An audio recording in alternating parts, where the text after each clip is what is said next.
Ada banyak surat yang tidak diakui oleh gereja yang berbicara tentang Yesus atau yang katanya Yesus sendiri membuat surat itu. Nah, salah satunya adalah surat Yesus kepada Abgar. Oke, pace bene. Kita mau bahas soal begini ya.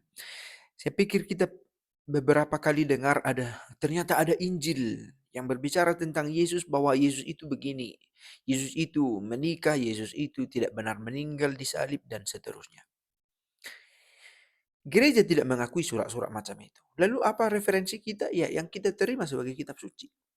Nah, ada orang yang mengambil surat yang tidak diterima gereja sebagai kitab suci, tetapi dijadikan sebagai referensi. Nah, masuk akal karena orang lain yang memakai dasar iman yang berbeda dari gereja. Itulah pentingnya gereja menetapkan inilah surat yang kita baca tentang Yesus. Nah, meskipun begitu, toh kita mempelajari juga misalnya yang saya akan bagikan ini ya. Surat Yesus kepada Abgar.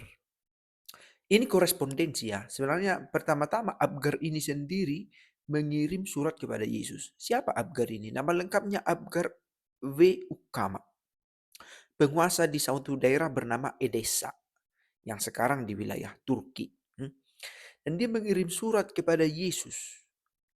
Dan dalam surat itu Abgar memuji Yesus sebagai juru selamat yang baik katanya.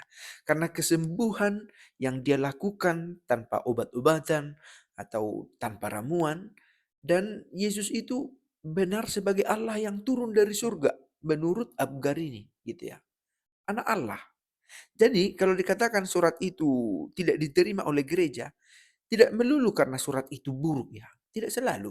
Tetapi salah satu kriterianya adalah apakah mewakili ajaran iman dari segenap umat gitu ya. Merepresentasikan semangat gereja secara universalkah? Ini banyak kriteria. Itu bisa kita bahas di kesempatan lain. Nah, Abgar memuji Yesus dengan menyebut Yesus itu sebagai juru selamat yang baik. Dan Yesus konon katanya menjawab juga surat itu dengan berkata bahwa aku memuji imanmu sebab engkau percaya meski tidak melihat. Dan orang mengaitkan ini dengan apa yang tertulis di Injil Yohanes.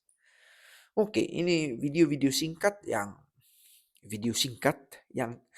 sekurang-kurangnya membuka panorama ya bahwa tentang Yesus itu ada banyak tulisan. Bahkan tulisan kuno. Nah, tulisan mana yang diterima orang Kristen untuk imannya? Yang diakui oleh gereja. Lihatlah pentingnya gereja di sini ya. Untuk merawat iman.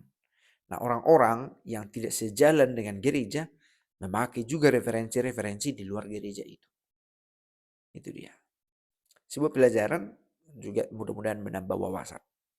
Ciao dan pace bene.